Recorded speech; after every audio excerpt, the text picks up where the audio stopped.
Hey, what's up? This is Kevin from Kevin's Barbecue Joints, and in this episode, I talked to Russell Roegels from Roegels Barbecue in Houston, Texas. Looks like it's Roegels, but it's Roegels, and Russell's just awesome. He is, first and foremost, he says he's a barbecue fan. He and his wife, Misty, who do an amazing job at the restaurant, but they also go to a bunch of different barbecue joints, and he loves the people involved with barbecue, every facet. And the very end, I ask him what barbecue means to him, and you'll have to listen to that. It's special and wonderful. But his restaurant itself it's a destination. It's a Texas Monthly Top 50, but it's open 7 days a week, which is unusual. A lot of restaurants aren't open 7 days a week from 11 a.m. till they sell out. He has all the regular barbecue staples, but he also has amazing specials. On Tuesday, they have pork chop. Wednesday, they have pork belly. On Thursday, they have Reubens with pastrami Reuben, which is everything's in house. Everything they do is in house. They don't make bread. They don't make cheese. He says that's in the interview. But everything else is scratch made. And then on Friday they have pastrami beef ribs, which I want to try all those different things. It is a fascinating interview. It's interesting to hear his history. He's been involved with the barbecue industry for over 2.5 decades. I know you're going to love this. Let me know what you think in the comments below. Please subscribe. I'll be adding at least one interview, one barbecue city guide, and trips to barbecue joints and wood piles and lots of fun barbecue stuff every week. Thanks so much. Enjoy. Good morning. How are you doing, sir? I'm good. What's your day look like today? What's it look like today? It's going to be busy. We've got 4 little catering jobs. We've got, there'll be a ton of people flowing in and out of here. I don't know why the kickoff to rodeo, people think barbecue, which I don't know why. I mean, they should think about barbecue every day. But of course. Incredibly busy on Go Texan Day. Wow, that's so. And then the rodeo is when? Is it this weekend? The World Championship Barbecue Cook-Off is this weekend. The actual rodeo, I believe, starts next week. Oh, is that okay? Okay. So Russell, what's your and first up, what's the proper way to pronounce your last name? Roegels. Roegels. Okay, because Roegels. So it's Roegels Barbecue. Okay, I've been saying Roegels, so that's obviously only one. I tell people I didn't choose this last name. I was born with it. So, whenever we went to name it, my mom was like, "Yeah, don't call it Roegels." She said that'll confuse people. But I think it makes it more interesting, and it adds for conversation. People will say it wrong, and then then you could not necessarily correct them, but let them know, hey, nicely, this is how it is. Yeah, I tell people, I don't care how you say it, just show up and eat it. Just eat my food. Yes, definitely. That's right. What's your background? I know a little bit about it, but have you always been cooking barbecue? Not always. Whenever I was about 15, there was a guy that lived down the road that owned one of the bodacious barbecues, and every now and then I'd go with him and do a little catering, but I wasn't cooking. I poured tea, then cleaned up afterwards, and that's what I did in high school a little bit, not really that much. Got out of high school, went in the military, did that for about 5 years. During the time I was in the military, I'd come home on leave, and if they had a catering job, I'd go do it with them. Okay. And then towards the end of my military career, I was stationed in Shreveport, Louisiana, which is about an hour away from Longview, where I grew up. And so on weekends, I would just go home and I would work at Bodacious. The one in Longview. And I was like a sponge, man. I started soaking up everything I could, not knowing that I was going to do this forever, but I just wanted to learn. Well, and you were fascinated by it, obviously. Yeah. I got out of the military, started doing it full time while I was going to college. And, did that I worked for him for a little while, said, yeah, this isn't what I want to do. Got a job doing industrial insulation. Okay. Which is not a fun job. It sucks real bad. It's definitely the opposite of barbecue. Yeah, so I was the barbecue because it's hot in there, Lasted about 3 months doing that, I think. Went back to barbecue at another Bodacious. Stayed there about 5.5 years. Left there. Went to another Bodacious. Stayed there about a month. And then I moved here to Houston and started running the Baker's Ribs here. Oh, I think I've heard that. That's interesting. Yeah, stayed with Baker's Ribs about, I let's see, it was about 18, 19 months that I was the manager, but I moved down here with the agreement that we were going to buy it. Okay. How many were there? I don't know. I think there's about 8 or 9 of them. Okay. Not in Houston. They're all in Dallas. This is the only one in Houston. Okay. And January 1st of 2003, we bought it. We moved down here in July of 2001. Bought it January 1st of 2003. Didn't have a clue how to run a business. Knew how to cook barbecue, I thought. So we did that and did Baker's Ribs all the way up until December of 2014. I've never been to a Baker's Ribs. What's their menu like? Is it similar to, is it Central Texas or is it? I'd call it more, say, East Texas style. I mean, there's one guy up there, and they're doing things a little bit, I'd say, like modern barbecue, you know. Okay. But in back whenever I was with Bodacious and in Baker's Ribs, you didn't season a brisket. We had never seasoned a brisket, and whenever it was ready, we scraped all the fat and the bark off of it. Oh, that's crazy. And that's the way people still do it up in East Texas, a lot of them. And a lot of them do chopped beef sandwiches too, right? Isn't chopped beef really big? Yeah, we sold a lot of chopped beef sandwiches up there. Yeah, which is funny because, like, here, I sold so little chopped beef sandwiches, I don't even have it on my menu. And, yeah, we'll sell chopped beef, but nobody ever ordered it, so we just took it off the menu. That makes sense. Same piece of meat, just depends on what knife you use. That's true, and that's the whole process. It's just cutting it more into cubes. Or so you said till 2014? I think it was December, let's see, 15, 16. Yeah, December the 11th of 2014, we pulled the Baker's Ribs sign down, put the Roegels barbecue sign up. Oh, wow. And we had been experimenting with a lot of things. I had, drove around eating different barbecue, trying to figure out what style exactly we wanted to do. Mm-hmm. And we started that, December 2014, and we still changed up stuff probably up until a year ago. And what was the reaction when you switched, when you pulled the sign off and put your own name on it? A lot of people in shock. This is a pretty conservative neighborhood, and Baker's Ribs have been here 20 years. Okay. So, here's the deal. When we took that sign down, it was right in the middle of lunch. People walked in here and it said Baker's Ribs, and they walked out and it said Roegels Barbecue. Oh, that's so crazy. That's 11 o'clock or 11:30 one day. So but then, do you have other signage? Do you have other things inside the restaurant that were Baker's Ribs? Or we had started pulling them out. I'd already talked to the franchise owner. They knew we were leaving, and so we had started at that point. Whenever I talked to him, we started pulling everything out that said Baker's Ribs, and the sign was just the last thing to go.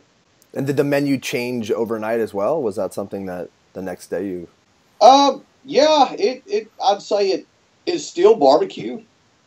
Just a lot of the recipes changed. Okay. Pretty much, we kept one recipe of theirs, and that was a marinated Roma tomato. Everything else, all the spices changed. Not a whole lot, but just tweaking them to where I wanted them. Okay, gotcha. Okay, and then when did it start? So that was like 2014. December 2014. When did people start to recognize you a little bit more? Did you start to go on people's radar a little more at that time? We fell off the radar. That was a good detect. Like I said, this is a very conservative neighborhood. You've got your foodies, but then you've got the people that work around here who have been coming here for years. Well, they just see a sign change and they're kind of wigged out going, well, I don't know about this. And so our business dropped about 10%. Oh, wow. And me and my wife were talking one day. We were looking out into an empty parking lot, and she was like, do you think we made a mistake by leaving? I said, no, we did not. I said, just give it time. I said, I believe in what we're doing, and it'll happen. Yeah, it sunk for a while. We weren't hardly making it at all. We had even talked about closing the doors. Oh, that's so stressful. And it was that rough. How long did that last for? Until about mid-March, when a lady named Allison Cook walked in. Mm-hmm. And I saw her. I was actually running the block that day. Misty was running the cash register because we didn't have that many employees. I think there were 5 people working here at that time. Okay. Because we couldn't afford to pay any more. And she came in, ate our food, loved it, came back again, loved it again. Then she wrote a review on us. And whenever that came out, it just exploded around here. Well, that power. Because Allison Cook, if people don't know, she's from the Houston Chronicle. Correct. She's the food editor for the Chronicle, I believe. And so overnight, we went from cooking 6 briskets on a very busy day to 20 briskets pretty much overnight. That's 4 times. Today we've got 30 briskets cooked for today, and hopefully it'll last all day. Wow. See, and so then there was that momentum, and then so that put you guys on the radar, so to speak. Then you started to probably get more of the foodie type or the barbecue addict type. We got more and more people coming in that said, "Oh, we've heard about you, this and that," and so that was the first thing that really made people kind of catch our eye. We were still with Baker's Ribs, and that was Chris Reed, which you've interviewed. JC. He wrote an article about us and put it in the Chronicle. And that was while I was still Baker's Ribs, and it was about me going to the barbecue camp at A&M. Okay. Oh, yeah.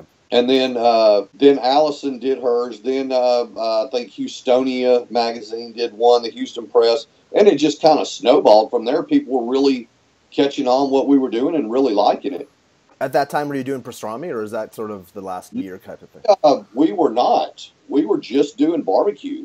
So when you say barbecue, you mean just rib? Standard Texas barbecue, brisket, rib, sausage, turkey, and chicken. We started doing different specials every day, just trying to catch some attention. We started doing lamb.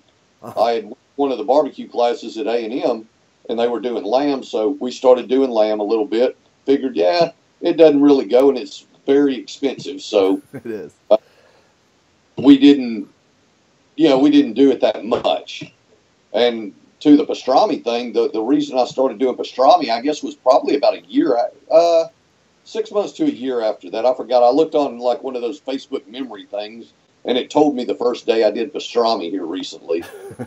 I was looking on Instagram, and I saw a picture of Hometown Barbecue did a pastrami beef rib. Oh, yeah. I saw that same photo. Just beautiful. I was like, man, that's the most beautiful piece of meat I've ever seen.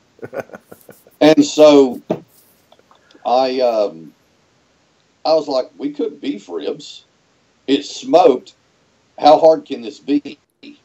And so I started researching it, hitting Google, looking at books, asking people that had done it. And we came up with a pastrami recipe, a brine. And the brine that we use now is basically the only brine we used. That was our first brine. Oh, so it's the same recipe. We don't need to change it. So how many days a week do you do it now? Is it just once a week? Well, on Thursdays we do the pastrami brisket and make the Reuben sandwiches out of it. Today we'll do a pastrami beef rib. Okay. And that pastrami that Reuben sandwich, I'm a sucker for Reubens, and the photo from Daniel Vaughn, I think it was Daniel Vaughn, just killed me, made me so... Great photos of that sandwich out there. I mean, that's true. I've seen the other ones too. Yeah. We make our own sauerkraut. We make our own Russian dressing. We don't make our own cheese, and we don't make our own bread, and we're never going to. I don't think you should. No, we're not bakers or cheese makers. But sauerkraut we make our own. The Russian dressing we make our own. We a lot of places like the New York deli style pastrami sandwich, the Reuben is going to be, or at least whenever I went to Katz up there, the pastrami, the bread was cold. It wasn't toasted or anything. It was like a cold sandwich. We toast the rye bread, we melt the cheese, and then we put everything on there. So is that served? That's served on Thursdays? Yeah, it's on Thursdays. On Thursdays, okay. So people, I'll put a link to some photos too, because I'm gonna pair this with my new blog is gonna relaunch, so I'll have like hundreds of photos. I never thought that pastrami would have done what it's doing, and we started cooking about two of them a week. Okay. And I was like, yeah, this will go, whatever. And then Chris Reed, again, talked about me. And it was myself and the guys up at Tejas, Scott and Greg. And it was a deal on the pastrami. And we started selling about 6 or 7 of them a day then, I think. And then it's just worked its way up till we sell about 10. Wow, that's a good amount. And yeah, usually it's gone by 1 o'clock, 2 o'clock. I was going to ask you what time people need to come in to make sure they get it.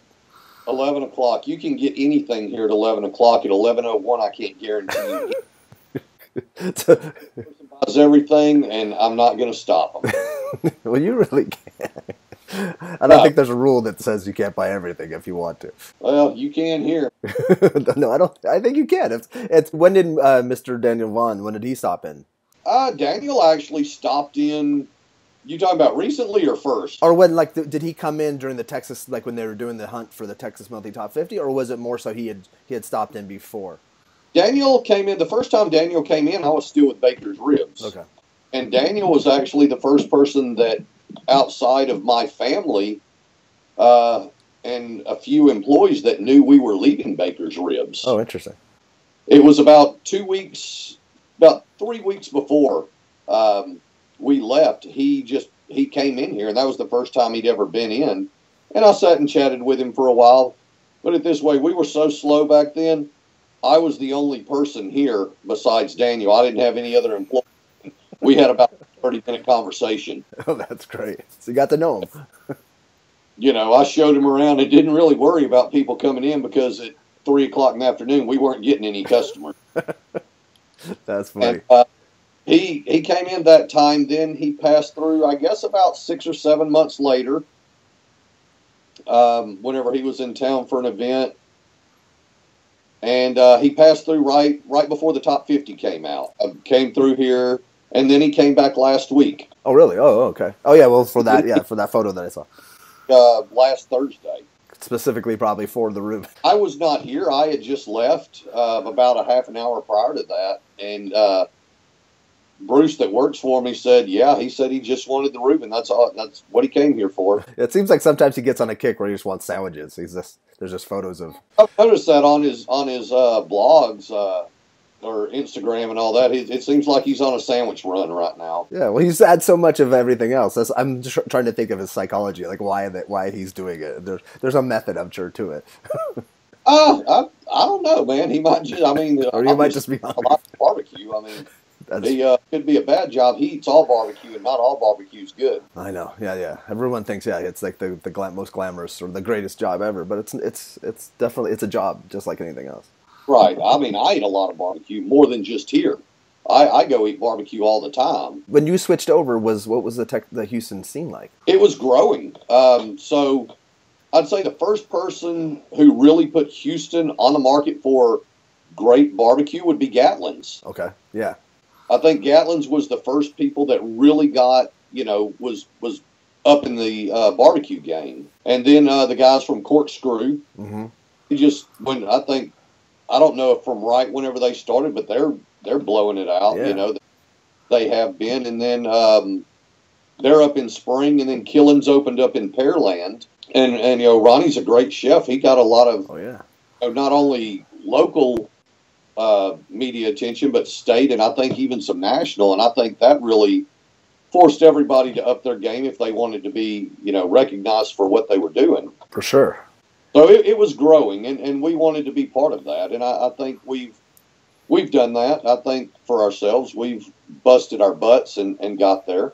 Well, it sounds like it. From everything I've heard, everyone says it's phenomenal, and then so you have it just kind of gives people hope too, who maybe are struggling or trying to find their way. That if you work hard, you can get to that point. Well, yeah, I talk to a lot of people in barbecue. Like I said, I eat barbecue. I tell people I'm a barbecue fan that's just lucky enough to do this. That's great. And I do. I went and ate. There's a guy. His name's Willow. He's out in the Heights now. Okay. He's a guy that's worked with me whenever we did consulting at Typhoon, Texas, the water park in Katy. Oh. Willow was out there a couple years. I went and ate at his place last week. I was over that way.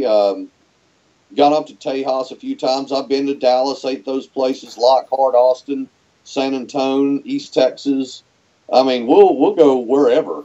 There'll be some days me and my wife will, if we're not here, be like, well, where do you want to go eat today? And we might just pack up and drive to no telling where. Oh, that's so great to hear. Plan knows.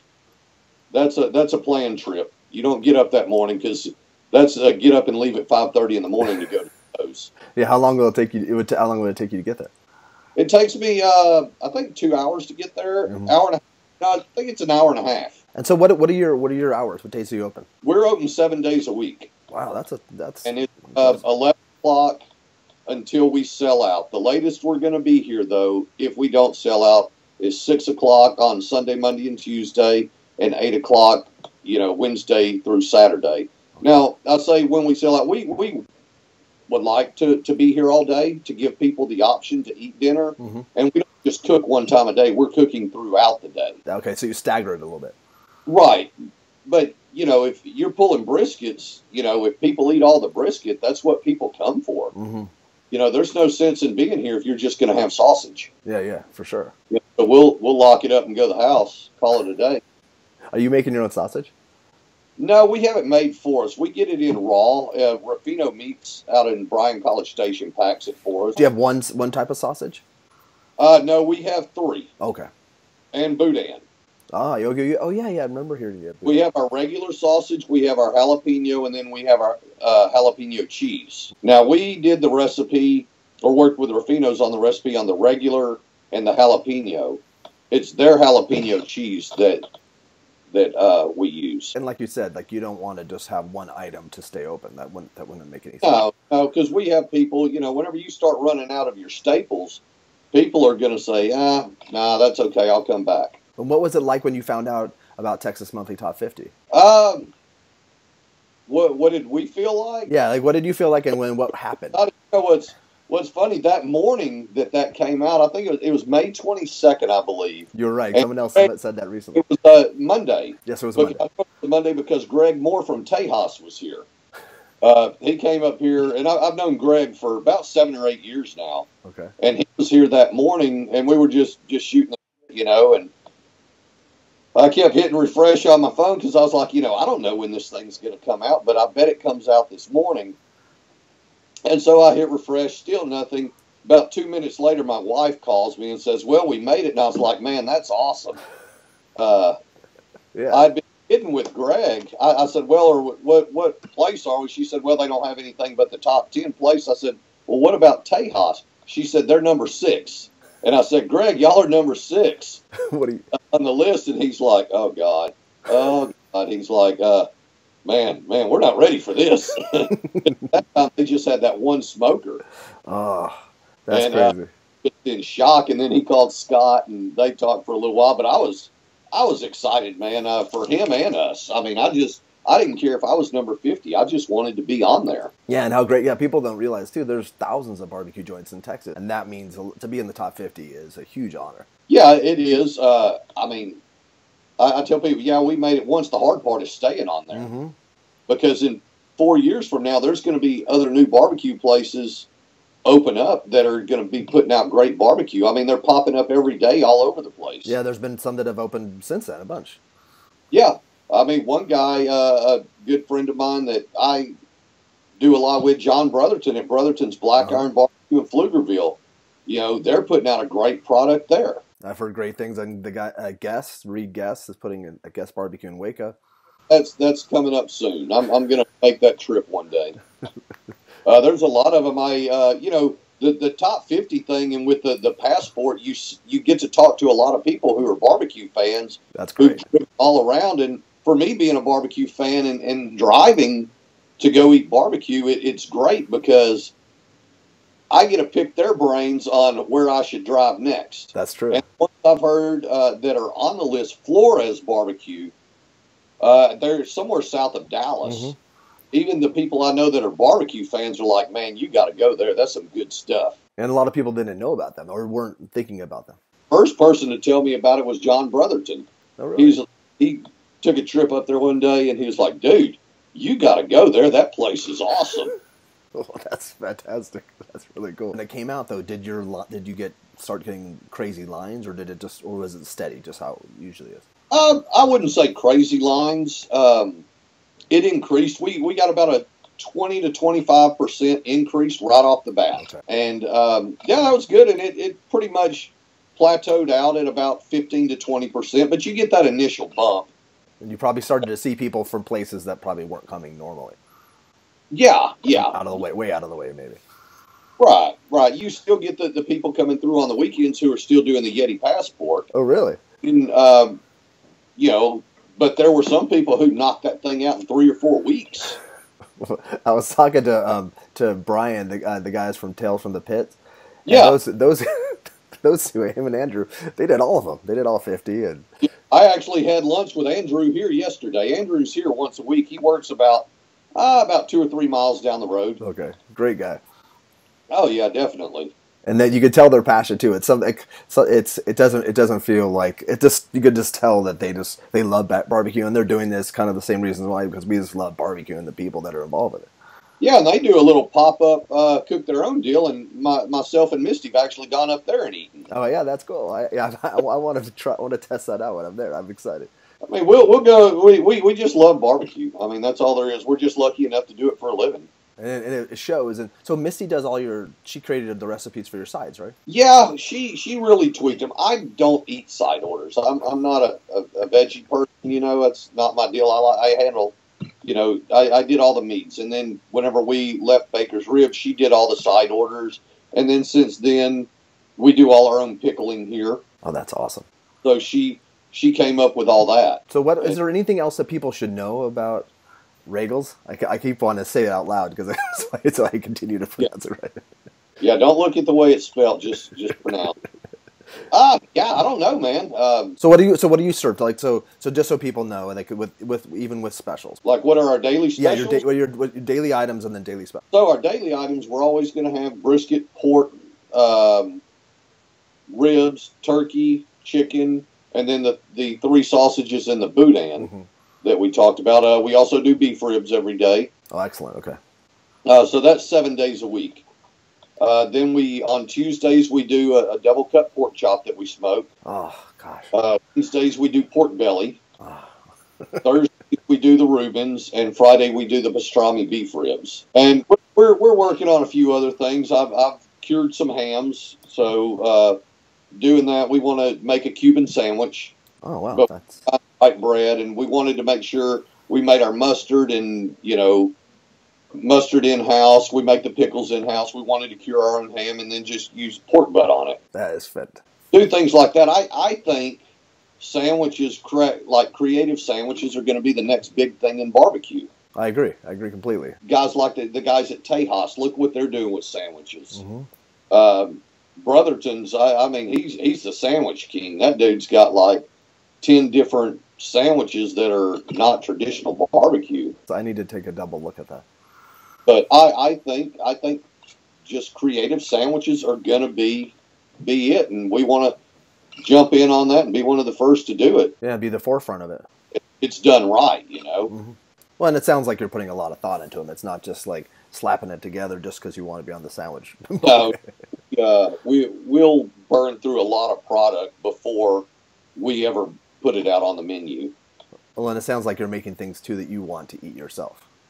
Oh yeah, definitely. I mean, it's not all about what I want to eat, because what I might not sell, but we want to make sure it's right for whenever the people come in to get it. Yeah, but it sounds like you've gone to Cats, you've gone to places, you've tried. Yeah, I not much. I've gone to New York and we ate at a couple places up there, but that's a completely different style. A Jewish deli pastrami is completely different than what we do. Oh, without a doubt.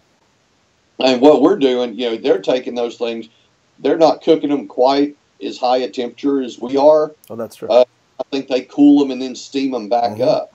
Yeah, we're cooking that thing just like a regular brisket. We wrap it just like we do our regular briskets, let it rest, and we're not shaving it thin. We're cutting a nice, cut of pastrami. Yes. Putting it on a sandwich, which you can tell by looking on the photos. Oh yeah. It's different than anything I've ever seen. So it is true. They do steam it for service and then slice it really thin. And Yeah. it's nice, but it's not the same. Yeah, it's a completely different product. It's like we had a guy come in here one day, and he was like, "This isn't New York pastrami, blah, blah, blah." And I'm like, it's not advertised to be New York pastrami, man. If you want New York pastrami, go to New York. Why do people get mad at stuff like that? That's such a weird thing to me. I was like, here, get something else, you know? So to kind of wrap it up, I'm curious, because you've been in the barbecue world for a long time now. What does barbecue mean to you? What does that barbecue world mean to you? Oh, man. God, I've been doing this. The first time I ever started doing it was in the late 80s. Mm-hmm. So It's changed a lot. Yeah, it's changed a lot. But what is it? I mean, I couldn't imagine doing it. I mean, it's everything to me. I mean, you know, I've got my family before this, but then there's this, you know. Mm-hmm. But it's, you know, the camaraderie of the people that I've met in barbecue, people that work in it, people that love it, is just great. I mean, I think barbecue brings people together. Without a doubt. I mean, you don't call all your friends over and say, "Hey, let's have a salad party." No. You do a barbecue, and you're going to draw people. I mean, look, Aaron Franklin. He started holding barbecues in his backyard, parties, and look where it led him. Oh, it's so crazy. Yeah, it is quite amazing. It's amazing too, like how, because I've loved barbecue ever since I was old, but I was eating more probably grilled meats than I was. That's what people in different parts of the country consider barbecue. When they say they're having a barbecue, they're thinking about firing up the grill and cooking burgers or something. Yeah, and hoping that Dad's not drinking too much so it doesn't get burned, or that your uncle that's talking too much to the friends. And I think we had a glitch there. Yeah, we had a little glitch in that. Yeah, so let's wrap it up before, because when it does this, we have probably 5 minutes before. It's all downhill from here, right? It is all downhill. Well, Russell, thank you so much for taking the time. I know you have a busy schedule today, so I definitely appreciate it. All right, Kevin. Well, I appreciate you getting with me, and you know, I love watching these interviews. I love to see what other people do. Yeah, thank you. Barbecue. It's a great thing.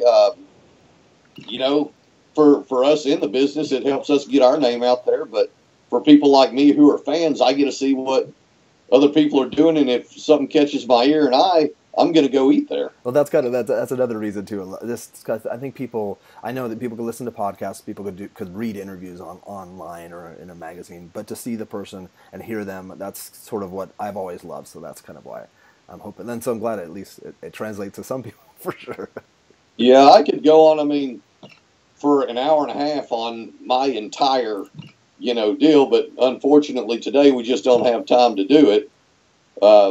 Well, we'll have a part 2 maybe, and I'm planning on coming to Houston. Houston's going to be my first stop, my next trip. So I'll come in and we'll chat, and I'd love to get a tour of your restaurant. If I'm not here, I either won the Powerball or Mega Millions or something like that, and then I'm going to be cooking barbecue on the beach barefooted. Okay, well, I'll fly out there then.